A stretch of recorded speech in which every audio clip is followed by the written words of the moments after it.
Bueno, vamos a terminar esta clase que ya se me fue en tres partes. Tuve que cortar y bueno, retomo ahorita para concluirla. La verdad que se me ha hecho larga, no creí, y les falta la parte de embriología, la introducción. Pero bueno, la idea es que quede claro de qué es lo que vamos a estudiar en esta parte de la anatomía, de la microanatomía. Lo que nos hace falta pues es realmente la parte donde hablamos sobre cómo se montan las muestras, cuál es el proceso por el cual pasan para poder ser estudiadas ya en láminas.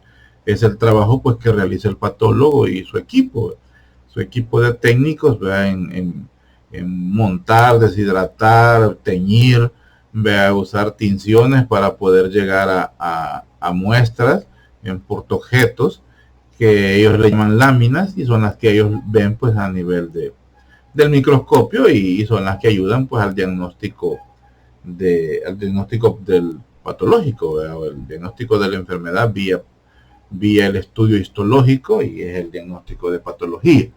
Bueno, vamos a verlo ya con las imágenes.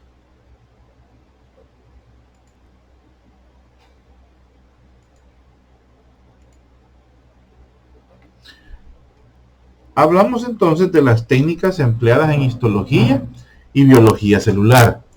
La forma más frecuente de estudiar las células es mediante un microscopio óptico. Eso es la clave, ¿verdad? El microscopio óptico, en el cual pues se hacen los estudios tanto de histología como los estudios de citología. Parecería que es lo mismo. Esperen, voy a poner en silencio esto. Está.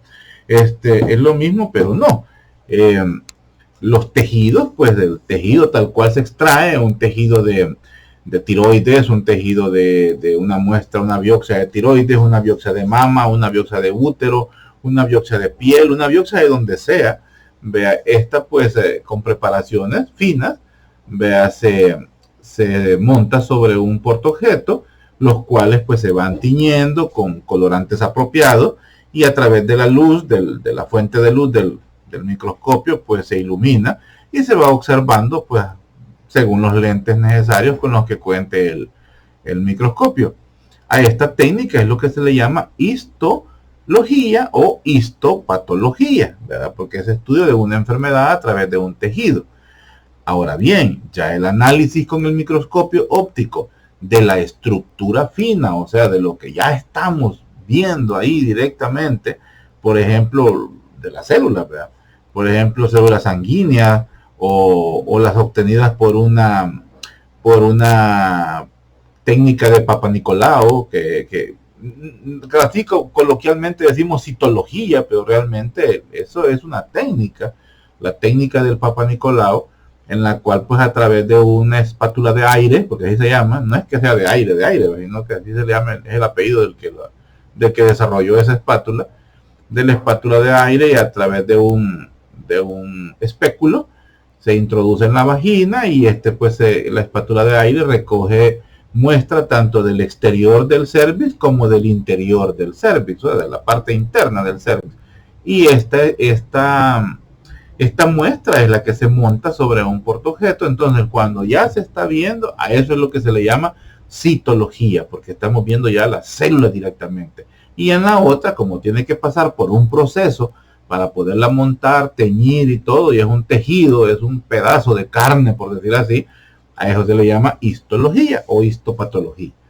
Entonces, pues la clave pues para este estudio pues es el microscopio. Ahora bien, hay un montón de equipos hoy en día muy avanzados, pues en los cuales, eh, como el que podemos ver ahí, es un microscopio óptico, ¿verdad? En el cual pues ya con una terminal de computadora o tiene una terminal de computadora que puede ser adaptable a un teléfono y pues a través de él se puede ver lo que está enfocando pues los lentes, ¿verdad? Los tradicionales son los que en donde se pone pues los ambos ojos y los más tradicionales son los que solo tienen un, un objetivo, o sea, donde solo con un ojo se puede ver.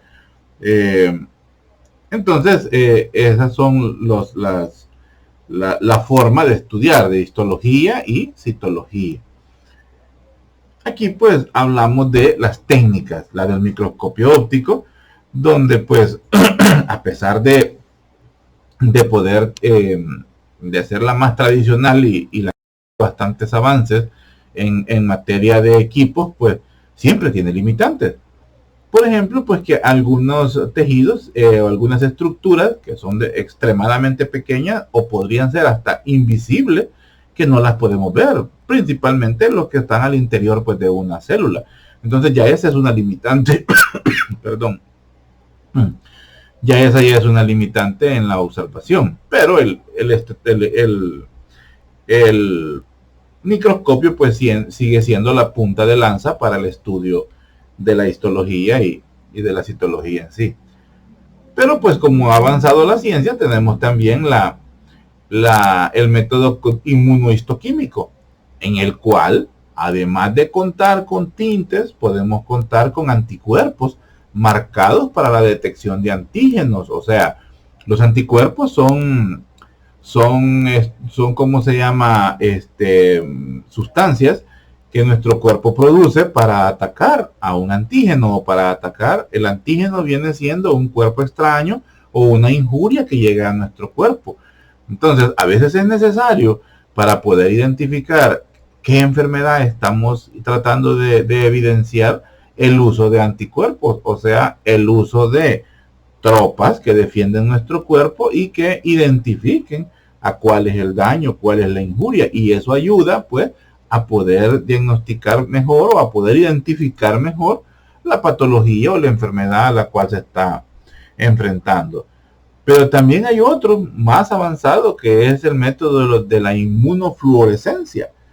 En este pues ya es un juego de luces, pero siempre basándose en algunas tinciones o en algunos químicos especiales, que estos pues permiten visualizar moléculas con anticuerpos unidos a sondas fluorescentes. Entonces ya aquí estamos usando un poco de radiación, pero necesarias para identificar patologías de la talla de los procesos o de los problemas genéticos. Aquí es donde se usa mucho la inmunofluorescencia. Y por último, pues, que ya es lo más avanzado, la hibridación in situ. En esta, pues, nos permite identificar secuencias específicas de ADN y ARN para comprender mejor la enfermedad. Ya es un diagnóstico a través del ARN y del ADN, tal cual este tipo de método es el que se está usando para el diagnóstico y conocer un poco de cómo es que este virus que nos está atacando nos está haciendo daño y cuál sería la vía para poder atacarlo. Esa vía, o mejor dicho, esa situación es la que ha permitido el desarrollo pues de la vacuna, de la cual pues ahorita es noticia, ¿verdad? La vacunación, pero que para nuestro país pues parece que está muy lejano, pero eso no viene al caso. Entonces, esos son cuatro métodos, son cuatro técnicas, perdón, que pueden ser utilizadas. Nosotros nos vamos a basar principalmente en el método óptico a través del microscopio, porque la misma universidad cuenta con un equipo de microscopios para poder hacer montajes, y cuenta con un médico patólogo, el cual les ayuda a ustedes en la práctica. Primero Dios, pues logramos volver a clases y ustedes puedan experimentar pues y puedan trabajar con eso, porque realmente es una gran inversión que se ha hecho en la universidad y una gran ventaja para médicos en formación. Nosotros no tuvimos ese recurso al cual ustedes pueden tener acceso en la universidad. Así que primero Dios, pues volvamos a los laboratorios, porque no solo es saber leerlo, sino también saber el proceso de cómo se monta una muestra.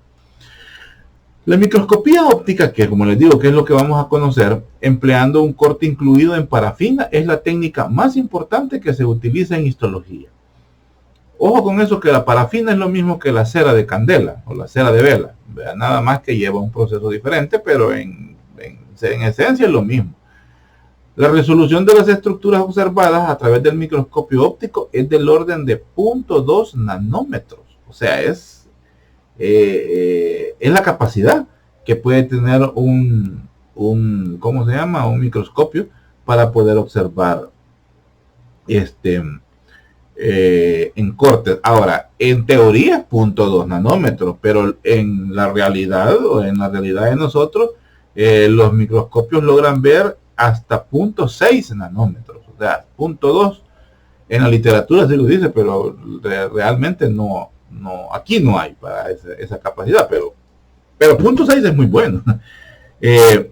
Se suelen pues obtener cortes de tejidos incluidos en parafina. Bueno, en parafina ya les decía eso.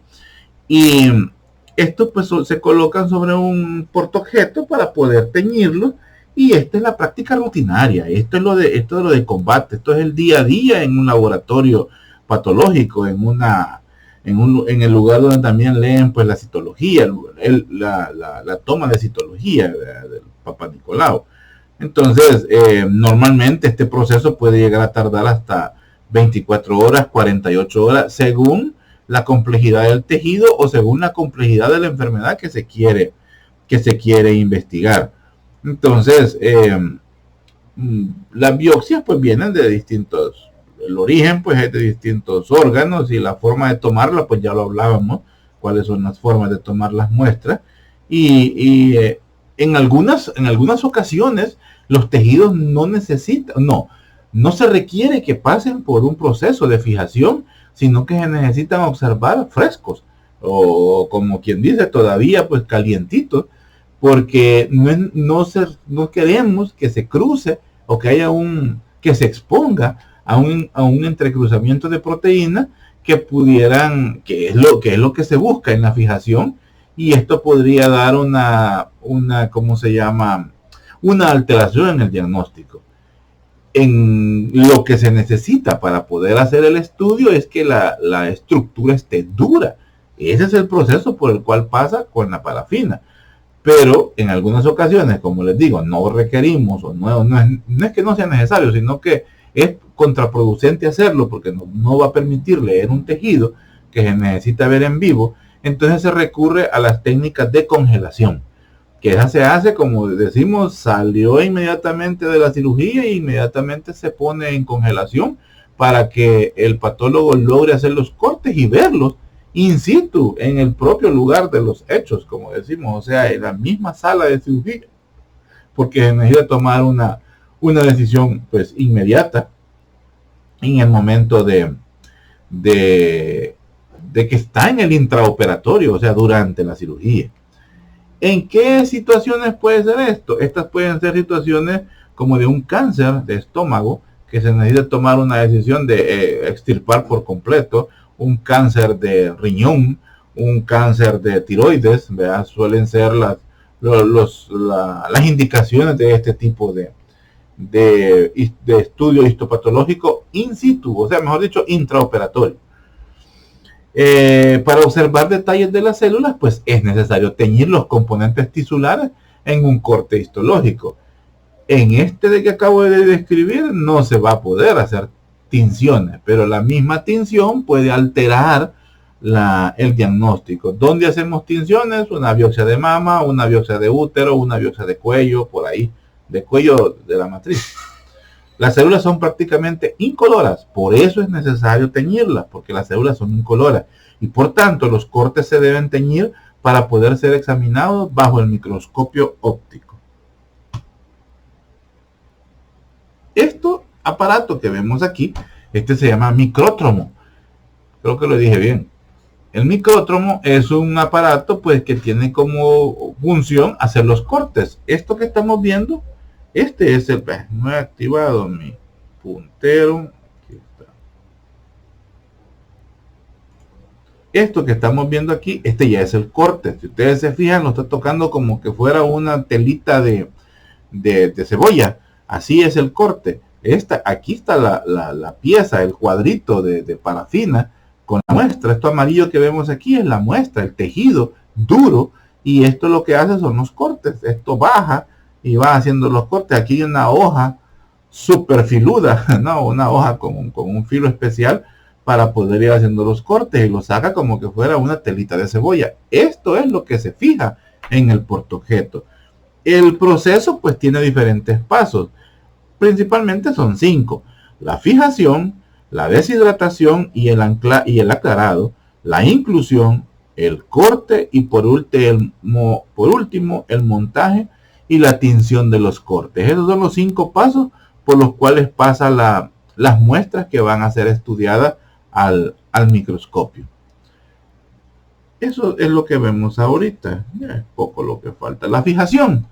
En este paso, pues el tejido obtenido se coloca en una sustancia fijadora para evitar los cambios post-mortem, o sea, los cambios normales,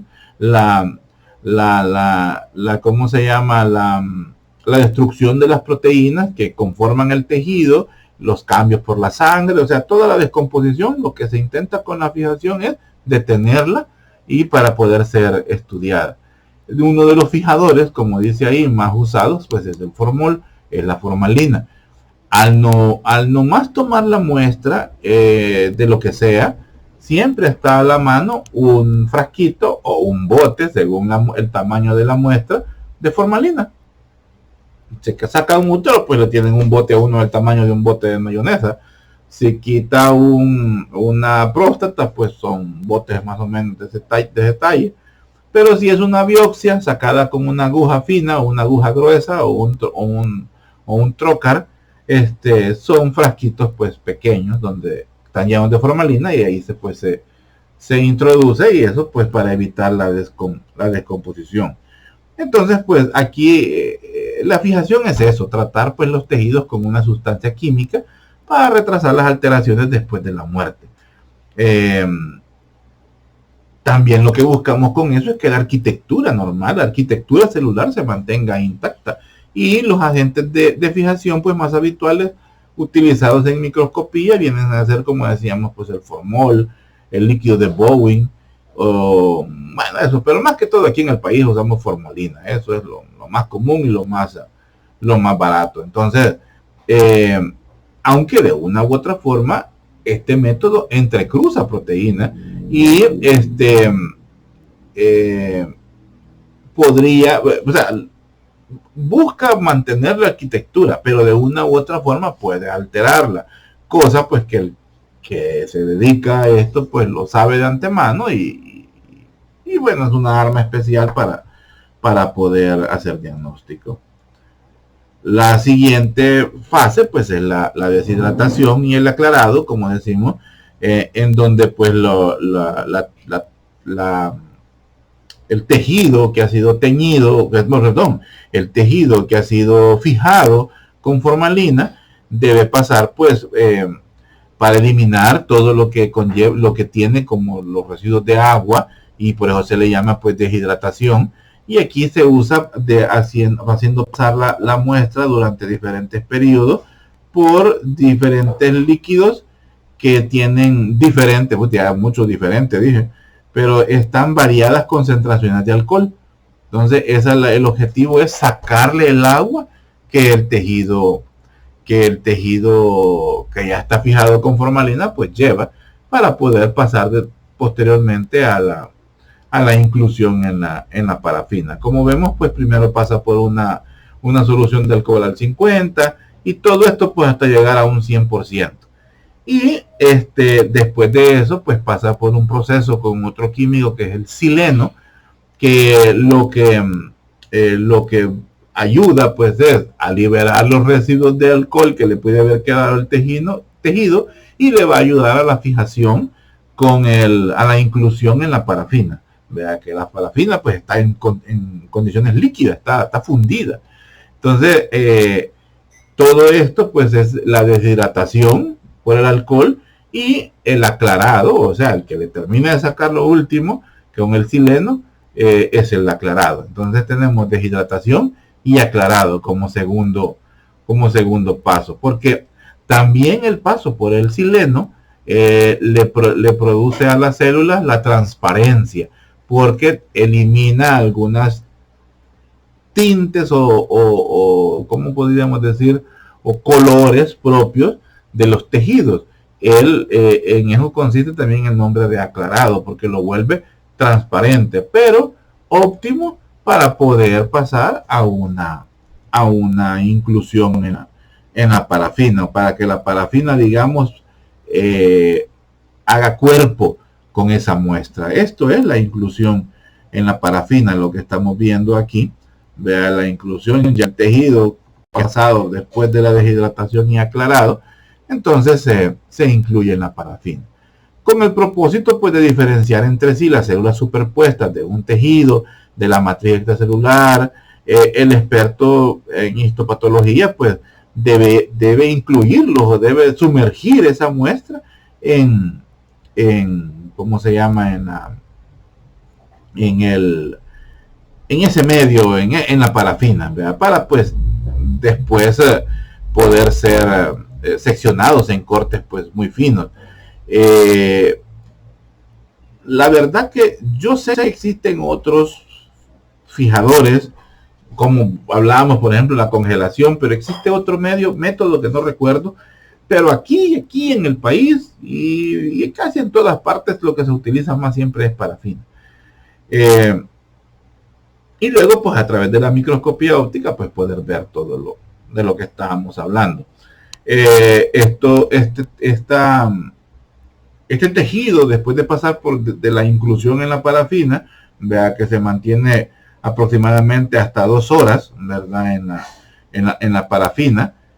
Luego pasa a un proceso de que se llama encastramiento, donde hay unos moldes donde se vierte el líquido con el tejido, y pues es donde posteriormente se va a, por decir así, a cuajar en una estructura ya sólida, en un cuadrito de cera de candela con un tejido pues en medio, y se endura, ¿verdad? Se pone, tiene las características de dureza, así como lo vemos aquí.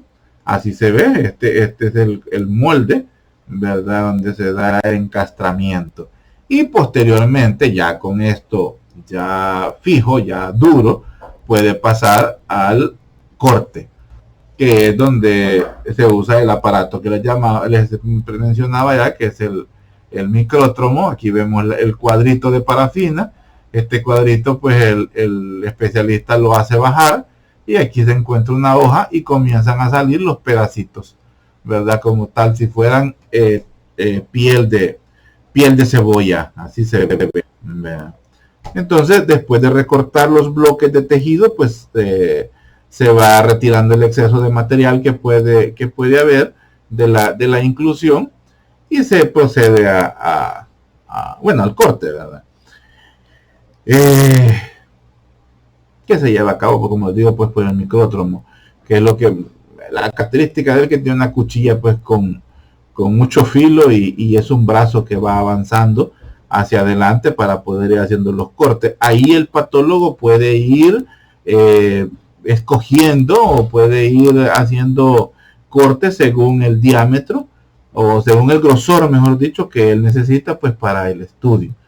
El grosor que más se utiliza es de 5 a 10 micrómetros. Ya les decía que pueden haber hasta de 2, pero aquí pues 5 a 10, también depende del corte cómo se puede hacer. Ya después el corte pues se monta en un portaobjeto, y ya después pasa a la fase de tinción.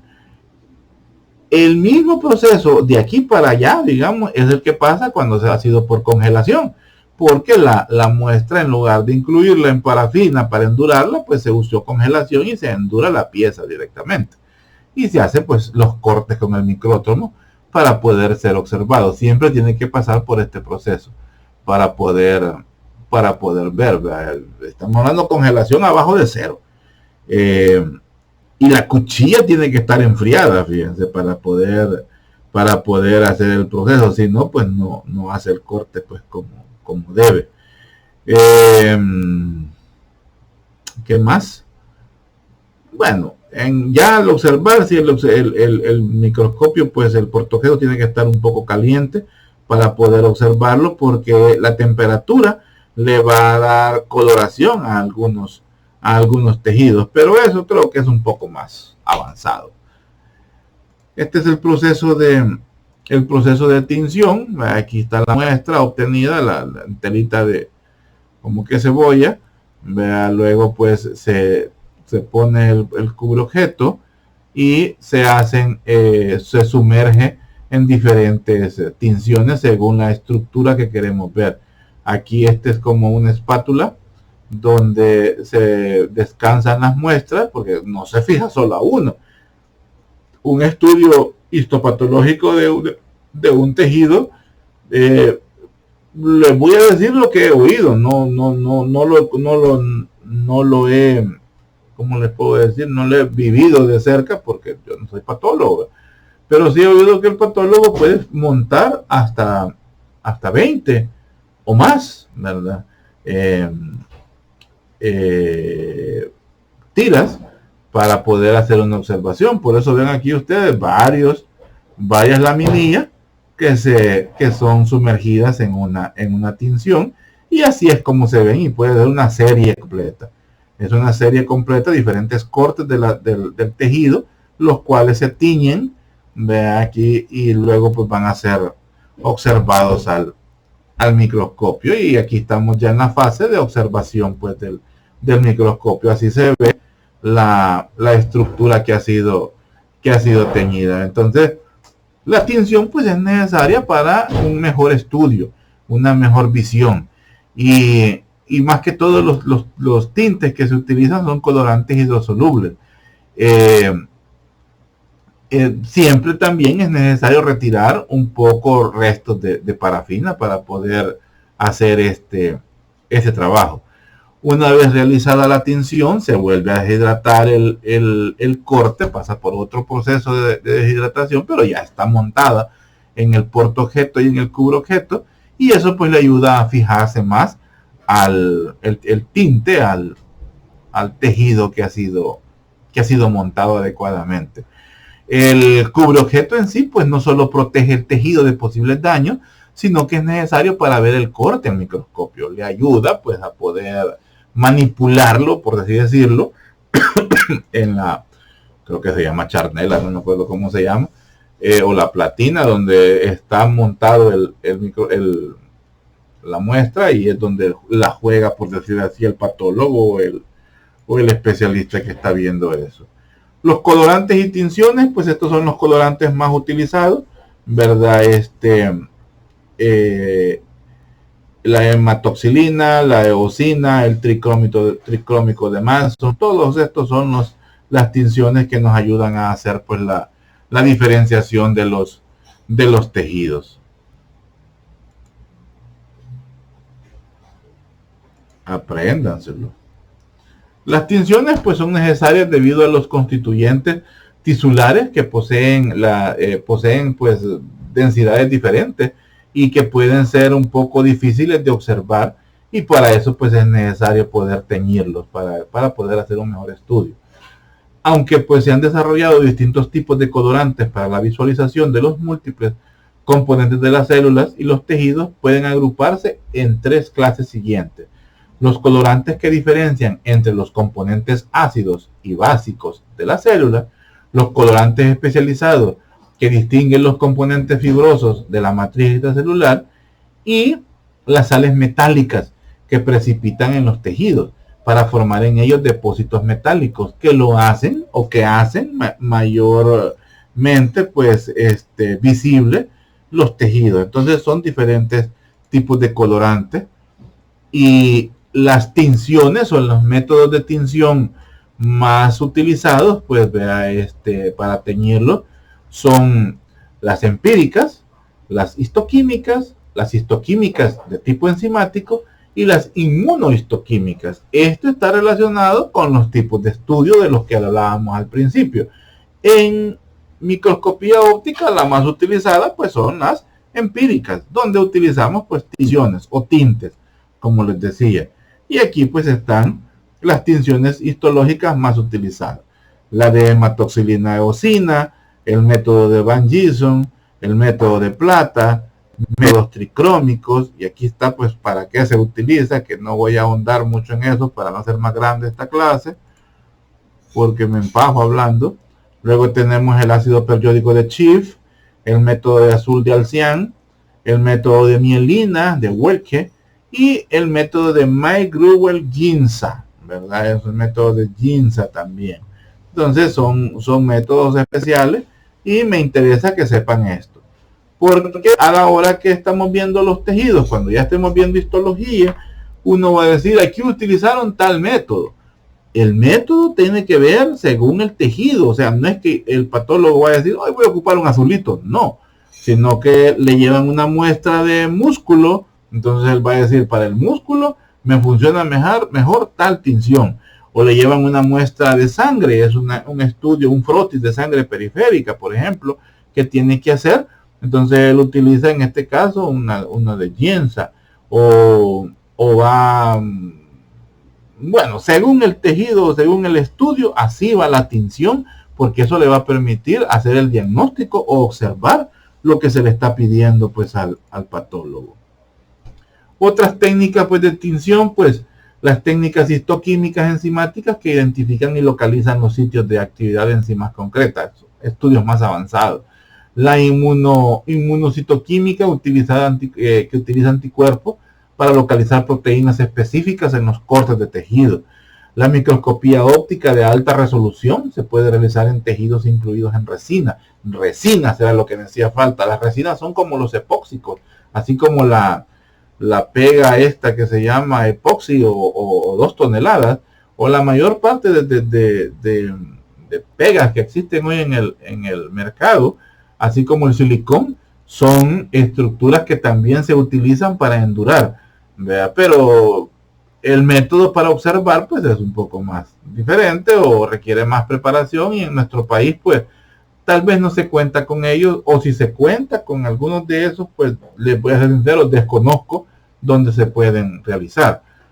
Las resinas acrílicas son un medio de inclusión adecuado para obtener cortes histológicos de hueso sin descalcificar, porque ese es un problema a la hora de hacer estudios del hueso. Entonces, para eso pues se utilizan estas técnicas.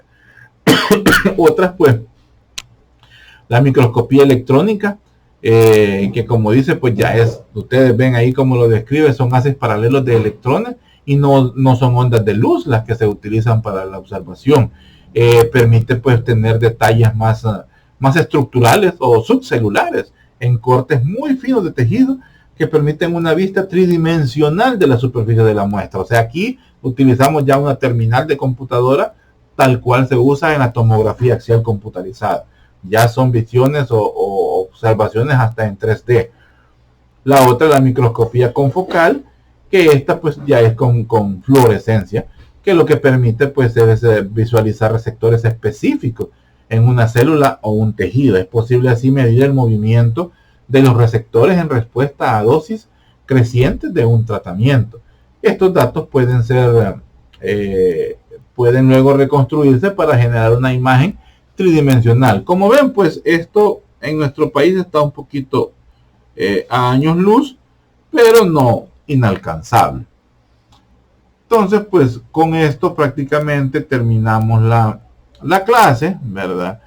Y espero pues que quede un poquito claros lo que vamos a hablar de histología. Como les vuelvo a repetir, pues esta es una introducción. Prácticamente esto último es de patología, aunque yo lo voy a preguntar en el examen.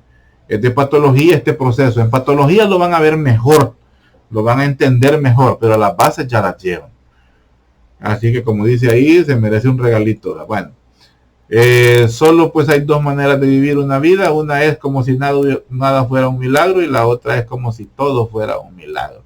Sorprendámonos, jóvenes, de todo lo que vamos aprendiendo día a día, porque esa es la base de poder introducir tanta información a la cual pues estamos expuestos. Bueno, gracias por la atención a esta primera parte de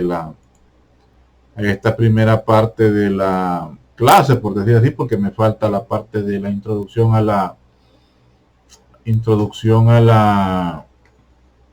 la embriología, pero esa va a ser en otra clase, así que estudienla. Cualquier duda, pues ahí está ¿cómo se llama? El foro donde van a estar habilitados, donde va a estar habilitado pues para que puedan hacer las preguntas que ustedes requieran para ser aclarada alguna duda. Quedamos en eso, jóvenes, cuídense mucho y nos seguimos viendo. El corto de esta clase lo voy a ir programando entre semana. Voy a hablar pues me voy a poner de acuerdo con representantes o una chica que me está ayudando y nos vamos a poner de acuerdo para el horario, porque pues se los dejo hasta el sábado. Ya voy a decidir, yo voy a decidir. Entonces quedamos pendientes, cuídense mucho, estudien y no se expongan. Buen día.